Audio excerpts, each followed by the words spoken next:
Welcome, Jack Theology, back for another episode. Yeah, here we go. 41. We're now over the hill, so welcome back. Yeah, excited. Got a good episode today, but before we get into that, just thought we'd catch up a little bit. What have you been up to? I know you had a cross-country trip a little bit. Yeah, we had a cross-country trip. We took the kids to summer camp out in Missouri. We're in Alabama, so going to Missouri is always an experience. You know, I think that the South is probably most stereotyped as being like deeply religious. Alabama, Mississippi, Arkansas, Georgia, these states, until you get to Missouri. And when you get to Missouri, you really, I think, understand what it's like to be deeply religious about both your theologies as well as deeply religious about your politics. So it's always like, even though I'm in Birmingham, Alabama, it's like this culture shock going to Missouri. I mean, it's like, how do you get culture shock from going to Birmingham out to Branson, Missouri? But we did. But it's always fun to go there. The kids love it. The Ozarks are beautiful. Branson is experiencing this kind of rejuvenation as it transitions from a show town, I think, to more of like a tourist trap town, something more along the lines of Gatlinburg. So that's kind of fun. You know, every time we go back, there's new life in places, which is kind of cool. New Trump stores, new conservative billboards, new MAGA stuff. So that's, I was going to say there's Trump everywhere in Branson. But we did something we'd never done before. We went and rented a pontoon boat for Father's Day and went out on Table Rock Lake tubing. And I will have to admit, I was a little grinchy about it to begin with. I didn't really want to do that, but it was definitely one of the funnest, most enjoyable things that I've ever done. It was a lot of fun. And if any of you saw any of the pictures of us out there, like, I'm just a little schoolboy. Like, I'm a 10-year-old kid, probably having more fun than my kids did. So yeah, I heard your kids though. My kids have been to summer camp and back, and your kids, today is a big day, right? Yeah, today's the last day of school. Last day of school, and it's like July. I know, almost before July. Yeah, it's crazy, but it is crazy. We do things different here in the Northeast, so. And it's funny because the state requires, a certain number of days of school. And essentially they've been done since last week, but they've had all these half days to meet the state requirement. So today was the end of it. Yeah, we'll be in Branson, actually. In about a month, I'll be driving out there. My parents live there. So I've experienced a pontoon boat on Table Rock Lake as well. And my dad owns a pontoon boat. And a funny story, we took it out in the middle of the lake one day, having a good old time, much like you, just enjoying life. And his motor died in the middle of the lake. Oh, my gosh. So we had to use the trolling motor. And if you know anything about boats, the trolling motor moves about 1 mile per hour. It's very slow. And Table Rock is huge. It's a big lake. Enormous. It took us a bit to get back. And by the time we got back, kids were cranky. I was cranky. My dad was cranky. It was great. Great fun. 1 mile an hour, though. That's my level of tubing right there, though. Yeah. Throw me out on the back in a tube, with beer or something, and let's have fun. Yeah. I've noticed as I gotten older, my tubing speed gets slower and slower. When I was a kid, it was like, crank it, man. And now it's like, no, slow that down.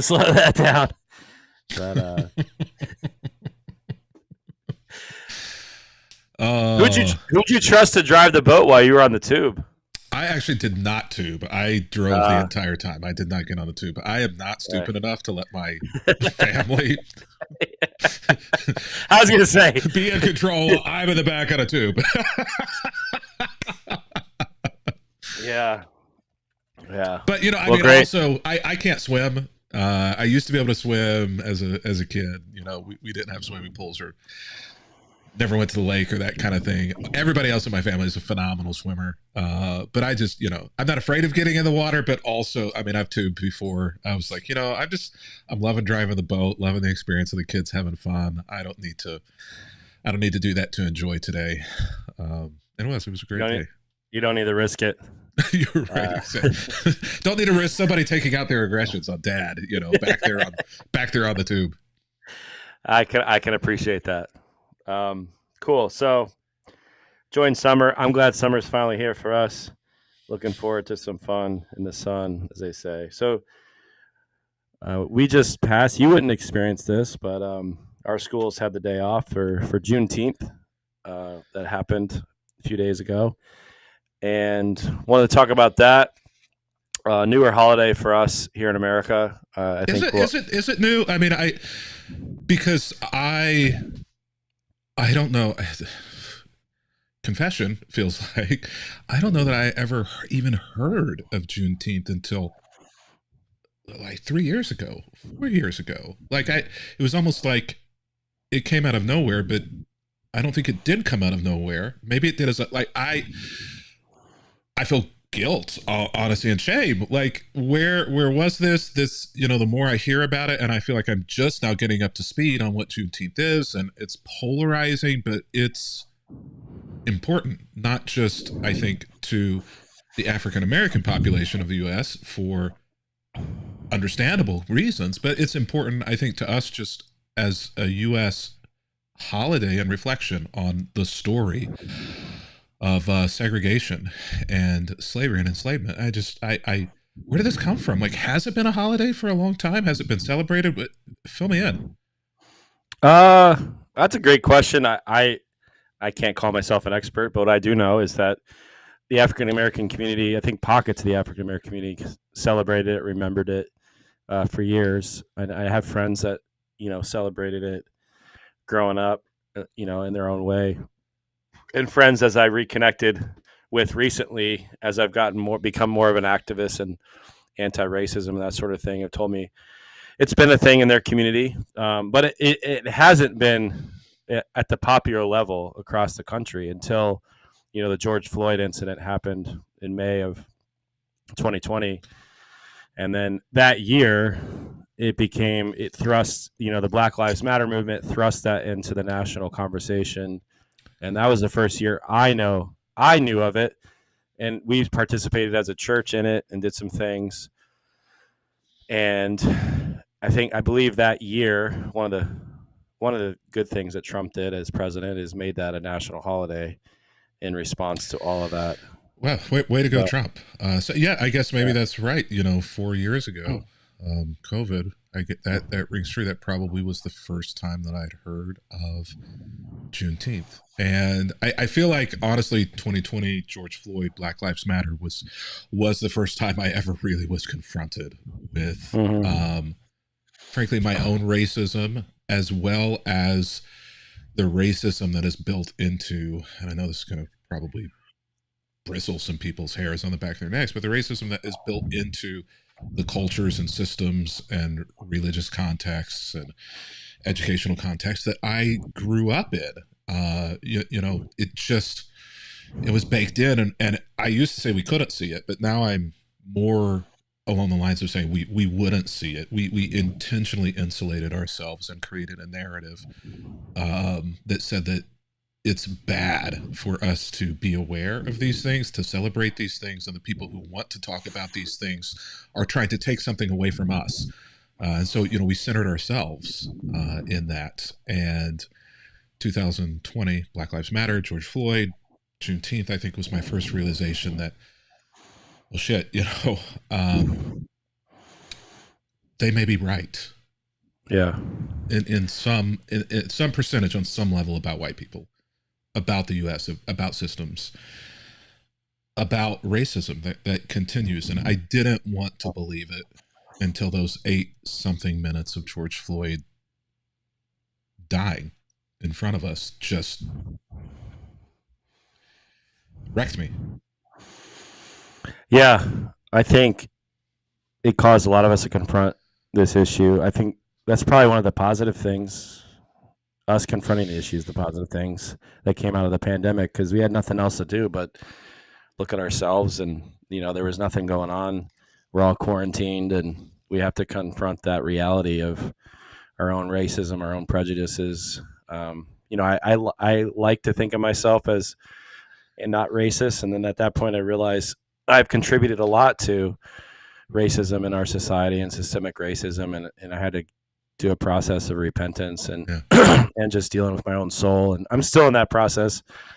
Yeah. You I know, think you I make a think really good point there, though, Matt. Because the way I heard you frame that was uh, a way that I think probably resonates more with people. In that it's very hard for me to say to somebody else, "You are racist" or "You were racist," and I think a lot of folks who are white like me, who grew up in contexts like me, have a very difficult time with people judging them and saying you are racist. But I think that one of the things that you pointed out that happened to me as well in 2020 after COVID is it wasn't the fact that I began with, yes, I am racist. The beginning for me was just simply the question, is it possible that I am racist, or maybe more gently said, that I have done or participated in things that were racist in some way or harmed people of color or minorities in some way. And to me, that was the moment that began to change my perspective, was when I said, is it possible that I've missed something or that I've done something unintentionally or unaware?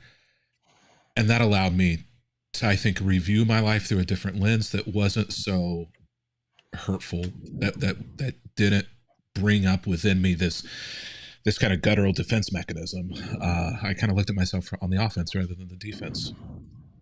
And I like how you frame that. yeah, like I don't know how, like, as you reflect upon it, like we've lived in this culture for so long, like to think that we haven't participated or been a part of it, I think shows you don't understand how culture works, right? And it's fascinating because a lot of people who would say they're not racist or they get mad, even you and I having this conversation. I'm sure when I made my Juneteenth post, people got mad. Um, it, but they will talk about culture in their workplace, right? We need to create a good culture because culture drives people. It'll drive results and all of these things, and people intuit that in certain areas, but they don't intuit it in the negative. So it's clear we've had a racist culture, slavery, the the civil rights era of Jim Crow segregation, all of that. Um, and you don't think that affects us? I don't think it doesn't affect our reality, the way in which we live our life. Like, to me, that's just so naive to think. And so, yeah, I don't ever want, like, unless somebody does something very overtly racist.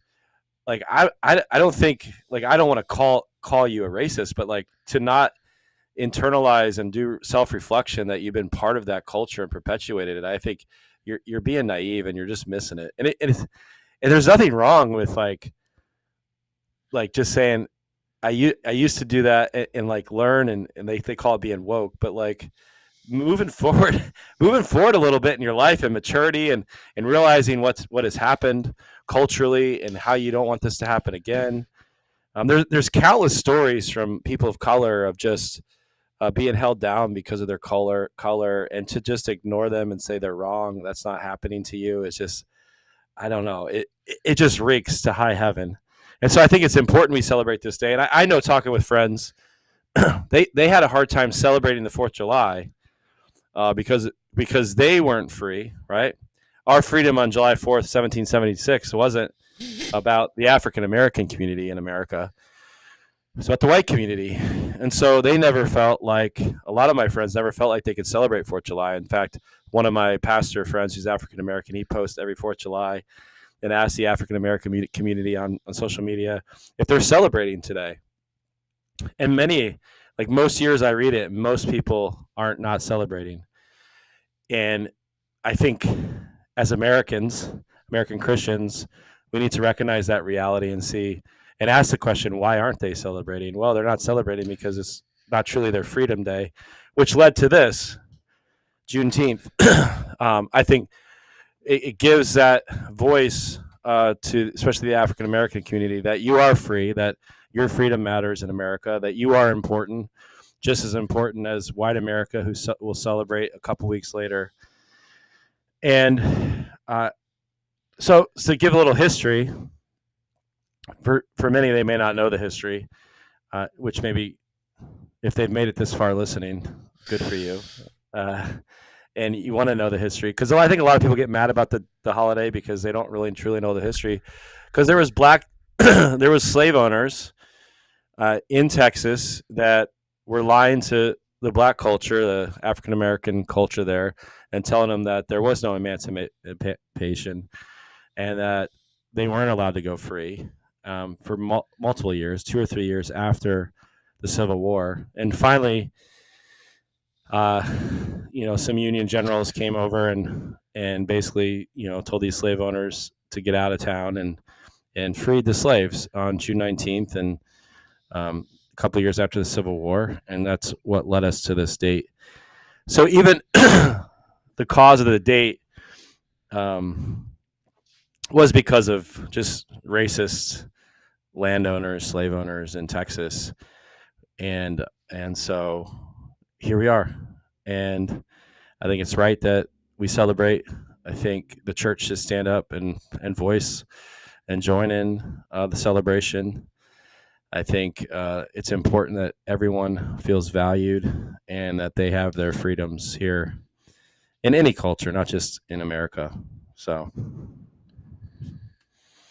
Yeah, I think it's fascinating for us to reflect oftentimes on our reactions whenever we have this feeling of disgust or this feeling of frustration or this, thing that wells up in us. We don't like this in any topic, in any arena, but especially when it comes to hot button, conversations like racism, which, has been a contentious topic in the US, I guess probably since the beginning. It's interesting for us, I think, and important for us to reflect on where is that coming from? Why am I feeling that way? What is that inside of me? And to steer it kind of back to faith, to religion. Is that reflective of the mind and the heart of Christ? So oftentimes, whenever we get into conversations about immigrants, about racism, about minorities, about oppressed class and marginalization, I feel like we tend to begin to think and act and feel from our ethnicity, from our ancestry, from our politics, from kind of every arena other than our faith. And it's the last one oftentimes that we get to, and all that we do is just proof text a verse or two to try to port over what our politics say about it, what our skin color says about it, what our location, socioeconomic class says about it. And, oh, well, the Bible says this too, because this one verse. I'm just not sure that that's wise. I think that whenever we begin to have that feeling inside of us, if people are celebrating Juneteenth, and it creates this knot inside of you or inside of me, I think that the place that we need to begin is saying, what is that? Where is that? Why is that? And is that really reflective of the mind and heart of Christ? yeah. So a verse I posted yesterday that I think is relevant. It's exactly what you're talking about. Now, Luke chapter 4, verse 18 and 19 says, "The Spirit of the Lord is on me." This is Jesus talking. "Because he has anointed me to proclaim good news to the poor. He has sent me to proclaim freedom for the prisoners and recovery of the sight for the blind, to set the oppressed free, to proclaim the year of the Lord's favor." To me, this stands against anybody who's anti-woke or anti-racist racism, folks. Jesus here literally is talking about proclaiming freedom for the prisoners. There's no greater segment of our society in prison, literal prison, than African American community. I mean, there's data all over the place. Recovery for sight for the blind. Talk about being woke. Jesus constantly said, "Let him who sees." He's constantly using this imagery of awakening yourself, being woken up, or hearing. So he wants people to see this. He wants the oppressed, those who are being oppressed. I mean, there's data everywhere, right? That our African American brothers and sisters have been oppressed throughout our history. And Christ Jesus literally says his mission, his call is to do this thing that this day is about. And we want to like ignore it. We want to sit back and just say that's not right. Why is Pastor Matt? Why is Pastor Kevin posting that stuff? Why are they talking about it? Those evil progressives. This isn't a progressive thing. This shouldn't be a right or a left thing. This should just be a human thing that we're about as Christians. This is what Jesus was about. I mean, even his parables are always about it, right? He picks the oppressed racial group and the Samaritan constantly, the Samaritan woman, the Good Samaritan. He's constantly stirring this stuff up in people's souls and hearts. And so it fires me up. It riles me. It gets me annoyed when Christians of all people make this a political thing. It's not a right or left thing. It's just a human thing. And but for some strange reason, when you talk about this, you're the boogeyman. It's one of those Christian nationalists. We can't talk about because Christian nationalism is only for white culture. Apparently, that's what I heard. And it's sad. It's heartbreaking. Well, we look through every lens. We look through these topics through every lens other than our Jesus lens. And oftentimes we know so little about Jesus that even if we pick up our Jesus lens, we think Jesus' voice is the same as Trump's voice. We think Jesus' voice is the same as our favorite news, our favorite news anchor's voice. And it's usually not. Even Jesus' voice oftentimes is very different than your pastor's voice. Whether your pastor's on the right or the left, Jesus is going to disagree with both of them. I love, though, what the beginning of those verses that you said was that he was here to proclaim good news to the captives, and then went on and on through some of those lists and some of those examples. And I think that there's so much there in this idea of we being the hands and feet of Jesus. Every action, every thought, every opinion, every vote, every work, every word that we do should be bringing good news rather than bad news to people who are held captive by something. And I love that Jesus doesn't go there in the spiritual sense where he's, talking about Jesus, people who are being held captive by bad theology, or people who are being held captive by bad churches or bad denominations, but the examples there are people who are captives of other practical things, prison, economics, food, all of these things that people are needing good news about in their lives. And theology isn't the first thing on the list. And I think, for so often, the way I came at it as a white evangelical conservative Christian was that, capitalism is good news, to everybody, no matter who you are. That independence. Still waiting for my trickle down. Right. Still waiting for your trickle down.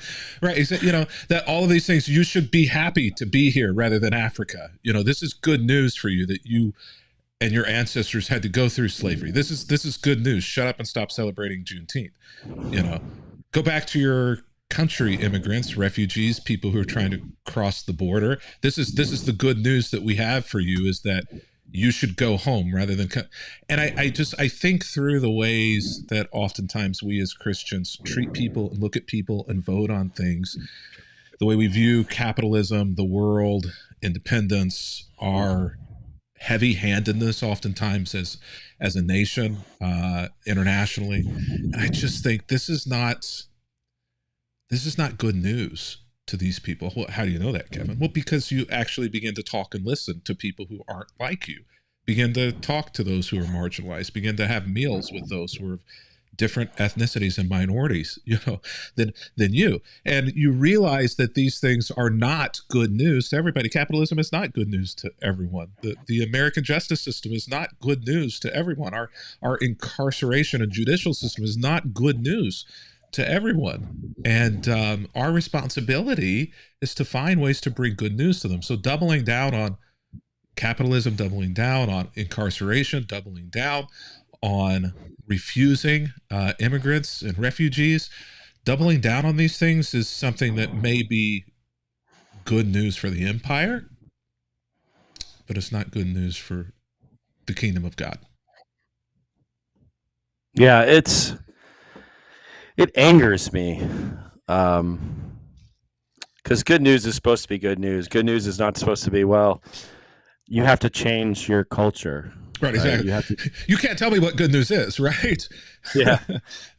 Now, you may say that it's good news, but that's not good news to me. You Yeah. know, you're asking me to change who I am to be like, that's not good news. I don't like that news. Well, you're wrong. No. Well, no, they're not wrong. Yeah. Yeah. It's infuriating, and you're right. I shouldn't say.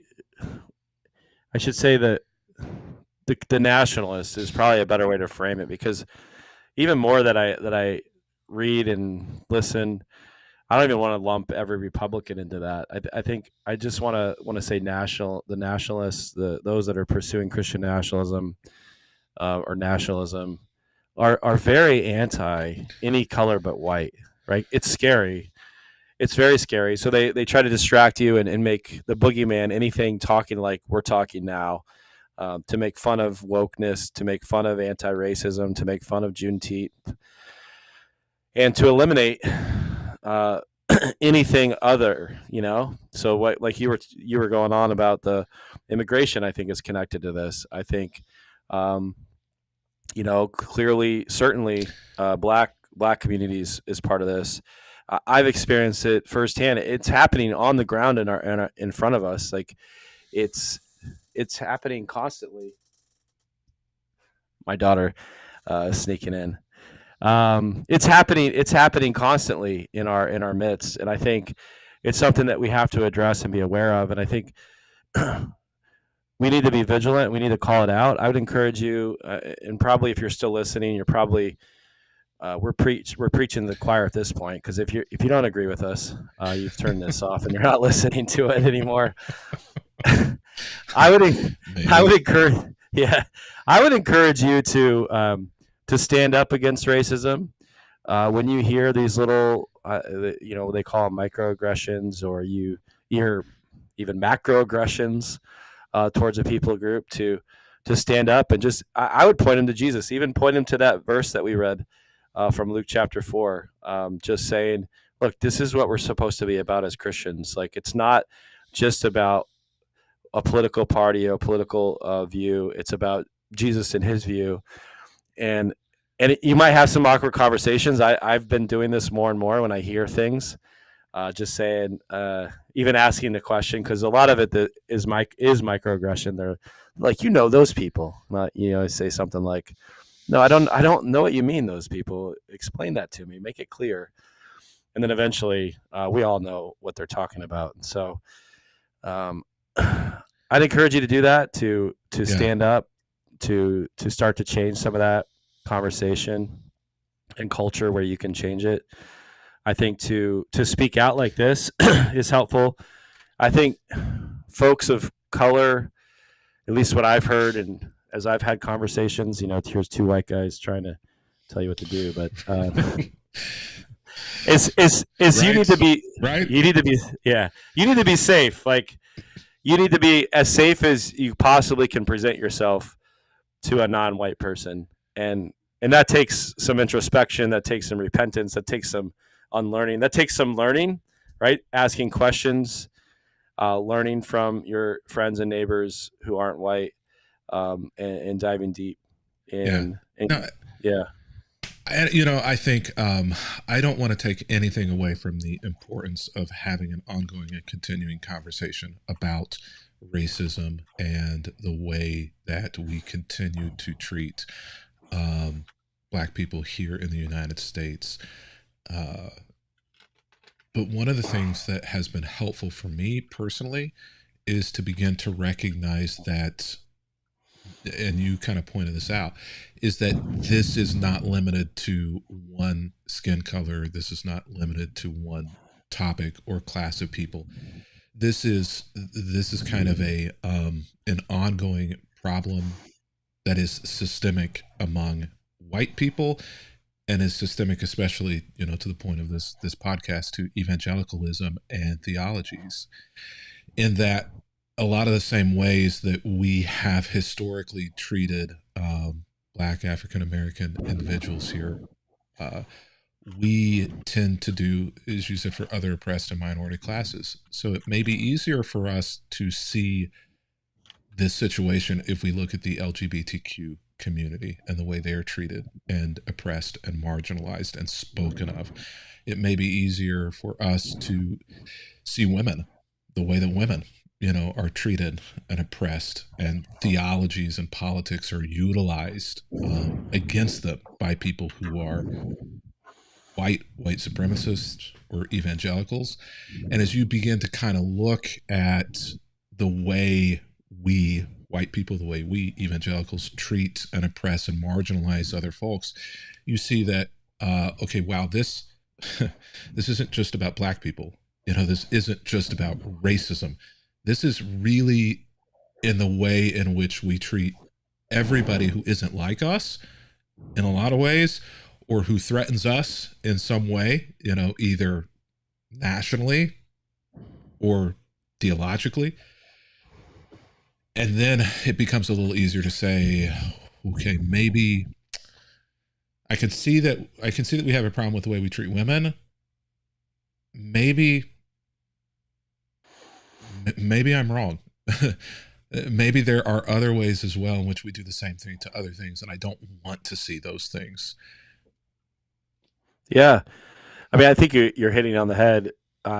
There's a word out there a lot used in this conversation that you're leading us to called, colonialism, right? And I think a lot of very, very conservative theology is just simply that, colonialism and it is what it sounds like. Like, we were 13 colonies here in America, and we were being colonized by Britain to now what we call Western culture. We're colonizing Western culture. And a lot of what religion was for the first 250 years here in America was just colonized religion, let's be honest, of the empire. And most of what conservatism is, not all, but most, especially, and we'll get into the news, but the neo-reformed and all of that is all just recolonizing America through a theology. And so I think colonization is a huge piece, and it's a huge thing that it's kind of a new thing I'm looking into and studying more and more, is like, what effects does that have on my theology and my life? And that's another one of those things. Like, if you don't believe it does have an effect on you, then you're being naive, because it does. We were 13 colonies in exactly, 2 weeks. We're all a product of where we've come from. Yeah. In 2 weeks, we'll be celebrating the 4th of July. Pride Month. And yeah. Pride Month. Another Pride Month. American Pride Month. It's okay to it's okay to have pride as long as it's pride in America. We defeated the empire and created our own empire. So yeah. And so to unpack that, I think, is important.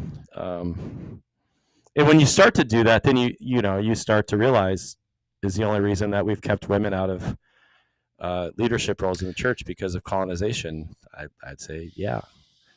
Right. And yeah, and go down the list. Yeah, it's everything is connected, and we don't like to think that. We oftentimes like to keep our buckets, very separated. These are my politics. These are my theologies. These are my ideologies. These are my economic thoughts. And the truth of the matter is that everything is very wildly interconnected and woven together in how we do things and how we think about things. And it's also very wildly and interconnected in the community and the culture in which we grew up and in which we have grown from. And so, white culture, Black culture, Southern culture, Appalachian culture, Ozark culture, you have all of these, many cultures, here in the US. And we like to think of ourselves as being a melting pot, but it's not really. We don't melt together well. We still very much cling to those people and things that are like us, to our heritage, to the way we've raised, and we see that as being right, and we see that as being right for everybody else. Yeah. As well. Well, that's the key. because I think it's okay that as a white man I have a culture, but to say to my Indian friend, Asian friend, African American friend that my culture is right, so it's going to be right for you. That's the problem. That's the real problem. And then they use theology to tell the other cultures they need to submit to our culture. It's where I think it's a sin.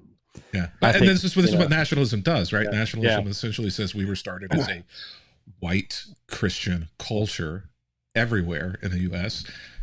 Deal with it. This is who we are. Submit. This is what's right, and that's just kind of a rewriting of history, especially when you go further back than the white people on this land and say we're actually yeah. we're actually the immigrants here. Yeah, yeah, yeah. We just bulldozed over them, unfortunately. So yeah, Juneteenth. I think it's a good holiday. We'll keep it on the forefront. It's a reminder. Yeah, It's a reminder to us of things that we should not forget, lest we repeat, especially with the increase in white supremacy, especially with the increase in religious contexts of oppression and marginalization of people whom Jesus specifically said, "These are my people; they will enter the kingdom of God first." I think that moments like Juneteenth are an important balance and reminder to us of what and who we are supposed to be about as followers of the way of Jesus. yeah, that's good. Um, and there's nothing wrong with celebrating on the 4th of July. And I think I like that Juneteenth is a couple weeks before. It's kind of I think two celebrations of freedom and culturally speaking. And I think it's important as Christians that we value both. I think it is good to have some patriotism in your life to keep that in your culture, but make sure it's not numero uno. Make sure that you have it in its right place. And I think a lot of white Christians who view July 4th as their number one day, you would do well to embrace Juneteenth, and I think it would help you grow into more maturity as an adult, and a follower of Jesus. So yeah, dialogue about that. Ask questions, push back, correct us. I'm sure we screwed something up in there. Um, we'd love to hear it. So, want to get into some news. These could be fun. They kind of all go together. Well, they both go together. I guess it's two big pieces of news this past week. We had two churches in the news for. We had one for financial abuse and one for another sexual abuse case. Yeah. The sexual abuse case. Both of them in Dallas, Texas. Yeah, I thought they were the same church at first, and then I realized, oh wait, Robert Morris is not the pastor of Prestonwood. That's a different church. So I've been to both for different conferences. You worked at one, right? I did. I worked at Prestonwood for several years. Yeah. So yeah, Robert Morris came out that he molested a 12-year-old girl like 40 years ago. Actually, the year I was born, so 42 years ago, he molested a 12-year-old girl, and it just came out now. I guess what makes it even sadder to me is the initial reports that I read that he confessed this to his elders, his whatever leaders at the time, and they forgave him, and he just kept on going. And I'm like, wait, what?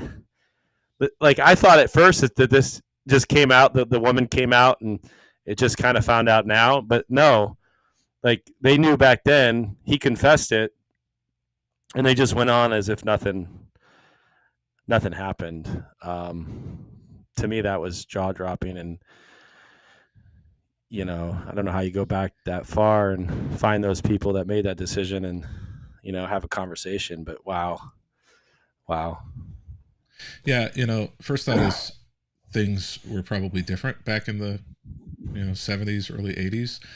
in the way we know they're different in the way things were handled in churches and what was seen as being appropriate and not. And that's not justification. I'm saying it shouldn't have Yeah. been that way. It's a good I point. think Good I think point. we're moving in the right direction, which is things were not okay then. But even reading so many of the responses to this, there's still a strong desire to somehow or other rationalize this either as being okay or as not, finding a way to give Robert a pass on this in some way, and it's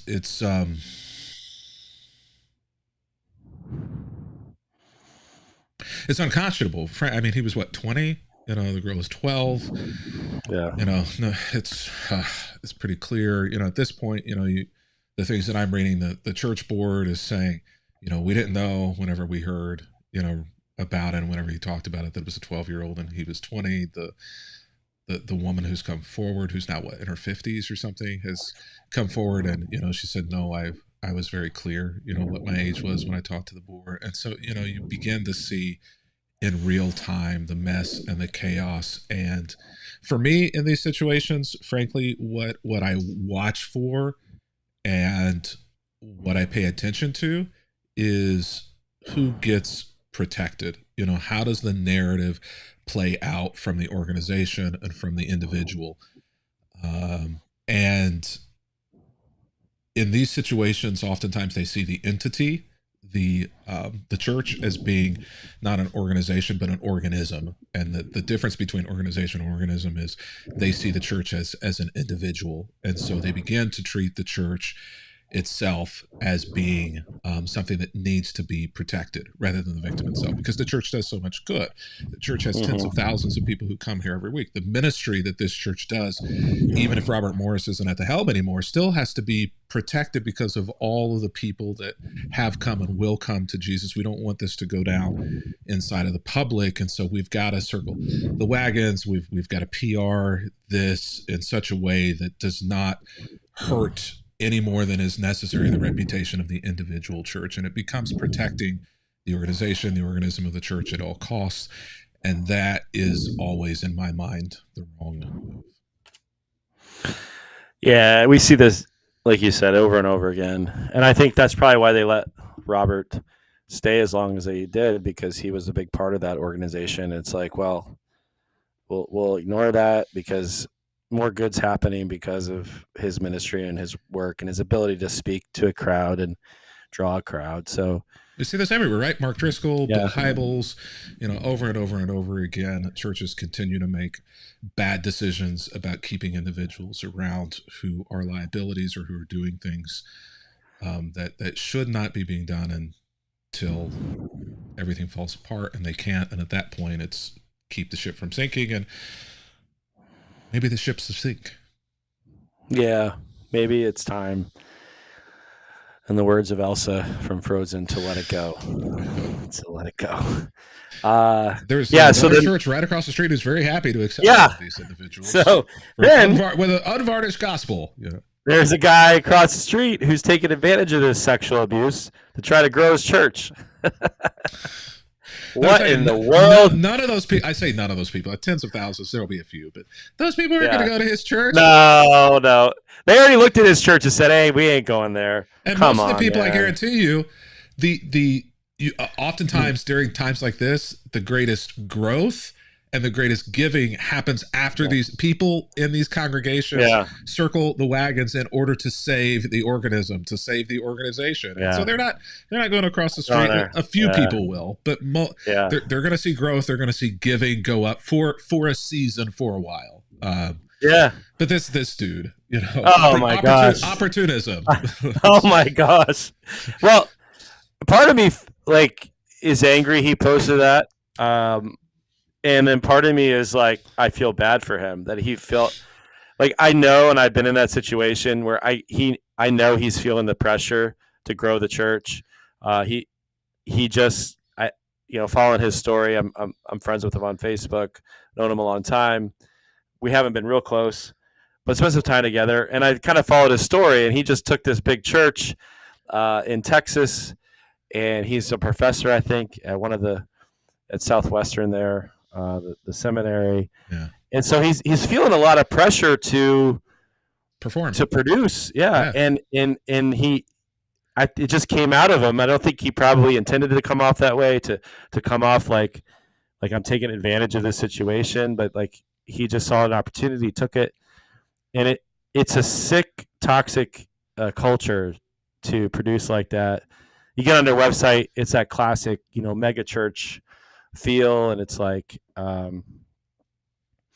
it's sad. I feel bad for him in that sense. But it's like at the same time, you got to hold somebody like that responsible and accountable to their actions, because it's like, dude, you got to know better. You're a smart guy. You got to know better.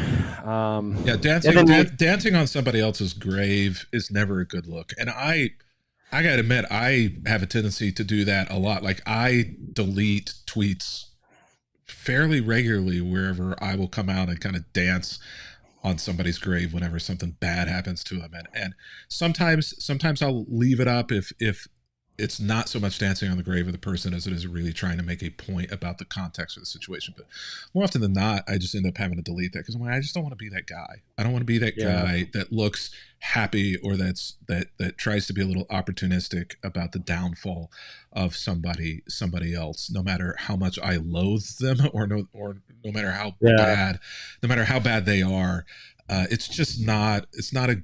It's not a good look. It's like ambulance chasers, like, the lawyer who's chasing the ambulance, to the disaster site. Like, this is what the pastor, kind of looks like. He's the pastor who's chasing down the people at the disaster site, trying to leverage that. And then just the way that he, because our theology is better, because the way we do worship is better, because, I'm just like, it's not a show, guys. Even if you'd have just said something like, hey, if some of you need a place to heal because you've got some church trauma, you have some questions about Gateway, we're across the street. We love them. We're thankful for the ministry that they've done, but we just want to let you know that we're here if you need some place to go to, a place to heal for a season, and we will love you, we will surround you, and we will care for you. That I would be like, that's still kind of opportunistic, right? But it's like the tone of the tenor of that is just way different than come here and see the unvarnished gospel. We're better. We don't even live stream. We're not a show. I mean, come. Yeah, we don't even live stream. Like, what the heck is that? Oh my gosh. But it's this inch, and this is happening. This has been very Southern Baptist, but this is happening a lot more in Southern Baptist. This kind of neo-reform, nationalistic, kind of toxic theology invades it like a cancer the Southern Baptist Convention, which already had its own problems. Let's be honest. But now this is now invading this sect. I might even say a cult of theology is invading the Southern Baptist Convention, and this guy is resonating and communicating the worst of those things. It's just sad to see the Baptist Convention and their churches go in this direction. But they don't live stream, but they post their videos every week of their sermons. Do they really? Gotta get the sermons out there. So do they? Oh my gosh! How? This isn't just Baptist, but I'm going to say, how Baptist is that? We don't live stream, but we post our videos every week after the fact on this. It's like it's smoke and mirrors. It's like, don't pee on my leg and tell me it's raining. It's like, you're lying to me about what's going on. And hoping I'm just going to believe it. Yeah. The unvarnished. I mean, we could spend a whole episode actually on his tweet. The unvarnished gospel that the theology varnishes it with patriarchy and misogyny. And, oh boy. Yeah. Dude, so there's that. Dude, get a social media manager who has expertise in non-church PR, okay? Because I actually know the PR person for Gateway Church, and you need somebody who's going to help you write. these things, and this ain't it. Yeah, yeah. Yeah. So then there was down the street, Prestonwood. Uh, Yeah. it looked like My old stopping ground. yeah. So the executive pastor was investing church money into some kind of Ponzi pyramid scheme or some kind of fraudulent ordeal to make money for himself and one of the former pastors, I believe, Oh, I didn't even was see that it was involved. one of the former Yeah, pastors yeah, either. yeah. Um, So yeah, 35 years this guy was at Prestonwood. I worked pretty closely with him. There was a season where he was my boss at Prestonwood. He's very well known because he was kind of, whether organizational chart or not, he was kind of everybody's boss. And I'm not going to name him, but you can look up the name because I probably wouldn't say it if the name were to be. I met a lot of really deplorable people, frankly, just as human beings, deplorable kind of human beings in ministry. And I'll tell you, this individual stands head and shoulders above all of them. And if you, which I'm sure will happen, people are going to start talking and telling stories about their time with him and the things that he said and did. He should never have been in church ministry. He never should have had the title of pastor attached to his name. There were no redeeming qualities that I ever saw from him, frankly. And I say that because I want to say this next is not as a hit on him. We are who we are. I just don't think that it is, at least in my time there. I don't know what happened in my time after Prestonwood, but it sounds like things didn't change. I honestly think he was in that position because he was a deplorable human being. And this happens so often in churches, especially in mega churches, especially mega churches of an older kind, is the executive pastor is essentially there in order to be the bad cop for the senior pastor. And so they end up being the evil so that the senior pastor can look good.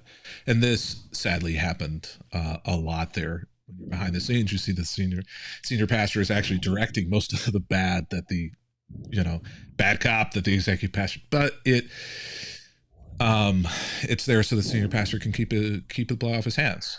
And so this individual, the executive pastor there at Prestonwood, was really, really good at getting blood on his hands for the senior pastor and doing what needed to be done in order to protect the organization. And sadly, a lot of what gets said about mega churches and the church, culture in general here in America is well deserved because we have designed our churches, especially the larger ones, essentially exactly like a corporation, and they are managed and they are handled exactly like a corporation. And that's frankly probably one of the few ways that you can be that size and still survive is to use business practices rather than spiritual practices. And it's sad to see another church in the news for deplorable individuals. Yeah. Coming out of the shadows of a church. I had one interaction with him. I was at a conference. It wasn't personal, just listening to him speak. I spent some time as an executive role at a church, and so I went to his breakout where he was teaching about being an executive pastor, and he actually used that line: "It's your job to get blood on the hands, not the pastor." I can remember like distinctly because he was so. I remember sitting there thinking like his vision for like this executive pastor role was so non-pastoral, like it just kind of like rocked my world mentally.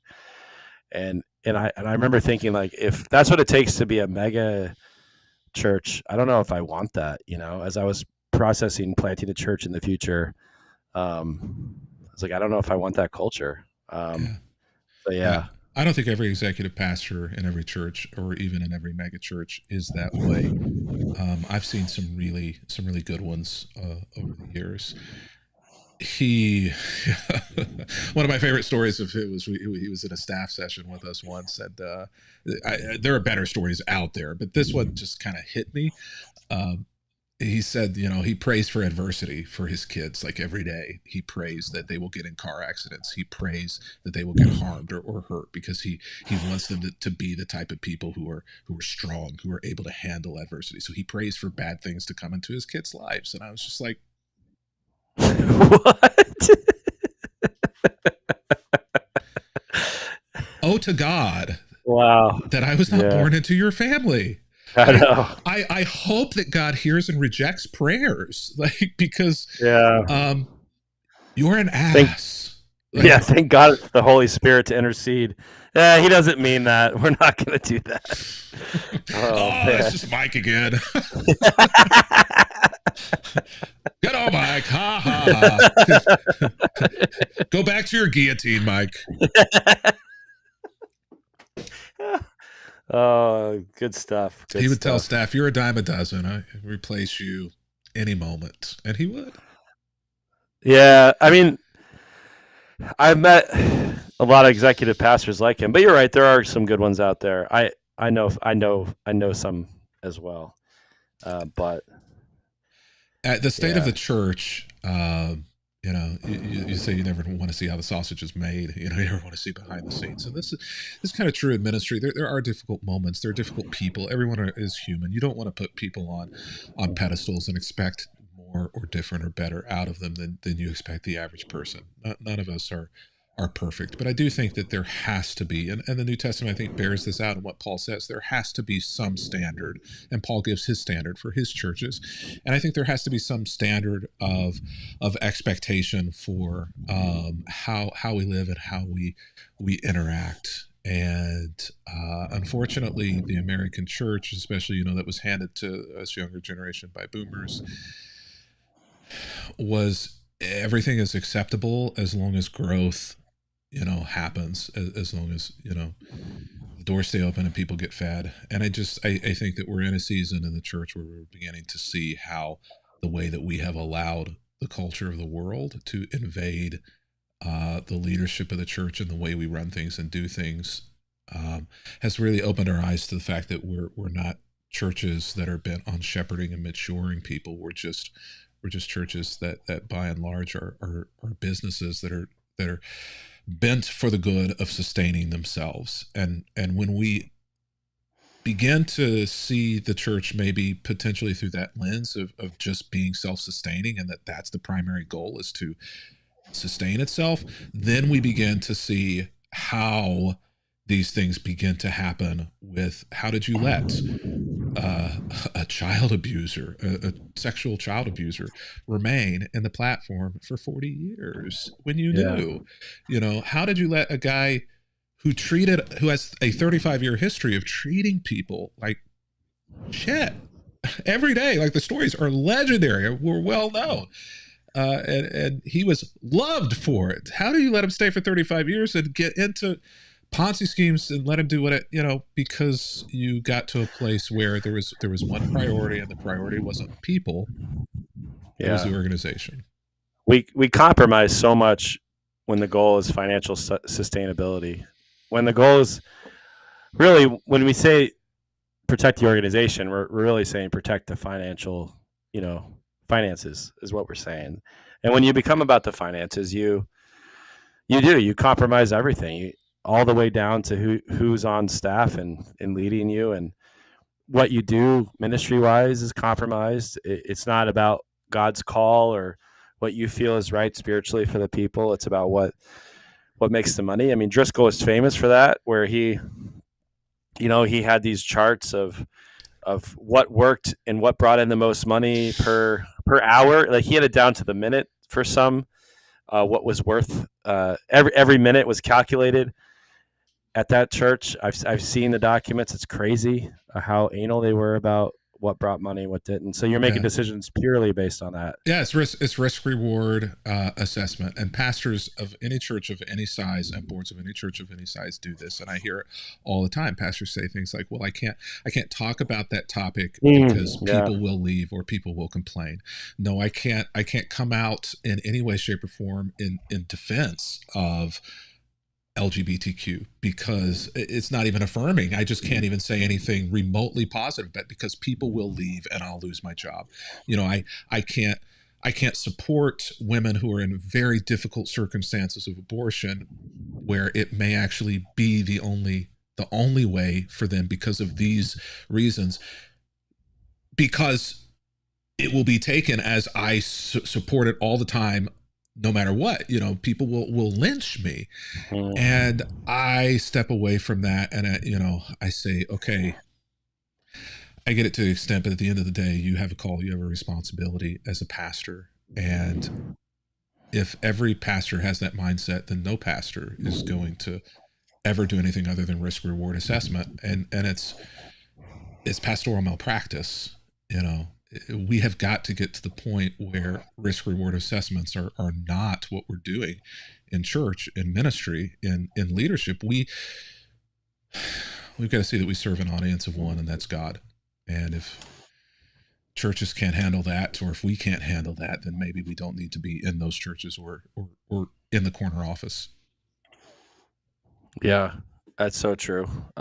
Great point. Because I think many pastors compromise it down to the smallest church at times, like to protect themselves, protect their jobs, which is a real stress. And I guess what we see in the mega church is just the same stuff, just magnified 100 times. It's tough. I've been there. I've done it. I fully understand it, and I fully get it. And I'm not asking people to be stupid. But I am asking people to be more authentic. Yeah, I think that's what it is. Like, you don't want to just burn the house down, but you don't want to compromise your integrity. You don't want to compromise your authenticity. That's a good word. For the almighty dollar. And I think people do. I think it's sad too, and hopefully we can free people up to step up and be bold. We had a question or a comment that came in that I just thought was funny. I'll bring up, and we'll probably get the same comment after this, if this show is our minds are just being tainted by the left media, was a comment that came in. I don't watch the media. I used to. I don't anymore. Like I don't watch CNN. I don't read news online. Frankly, this is confession. I should probably be more plugged into things. And to me, whenever I hear that, so often it's projection. What you're telling me is that you pay a whole lot of attention to partisan individuals who say such things or who are very partisan in what they do. And so you're consuming that, and you see everything through that lens. Frankly, I got someone call me a progressive Christian. Your group, progressive Christians, and I kind of bristled, and then I chuckled.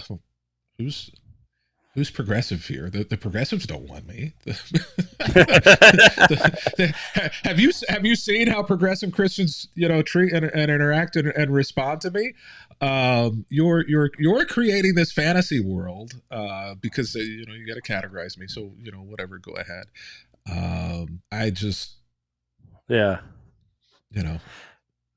with you. I don't watch the news. I don't have time for that. I'd rather spend my time doing this. And so sorry, buddy.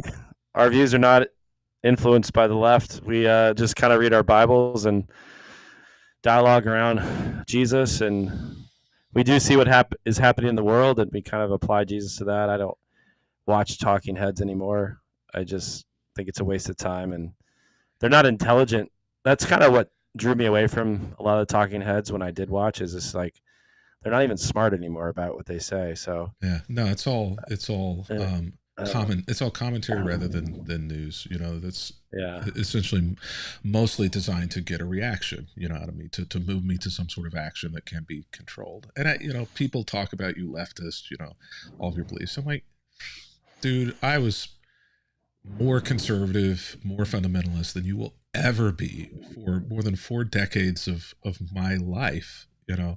You can pretend that I'm this, flaming liberal progressive, but you're talking about like 3 or 4 years of my life. Don't treat me like I don't know who you are and what you think. I know exactly who you are and what you think, and I did it better than you. Yeah.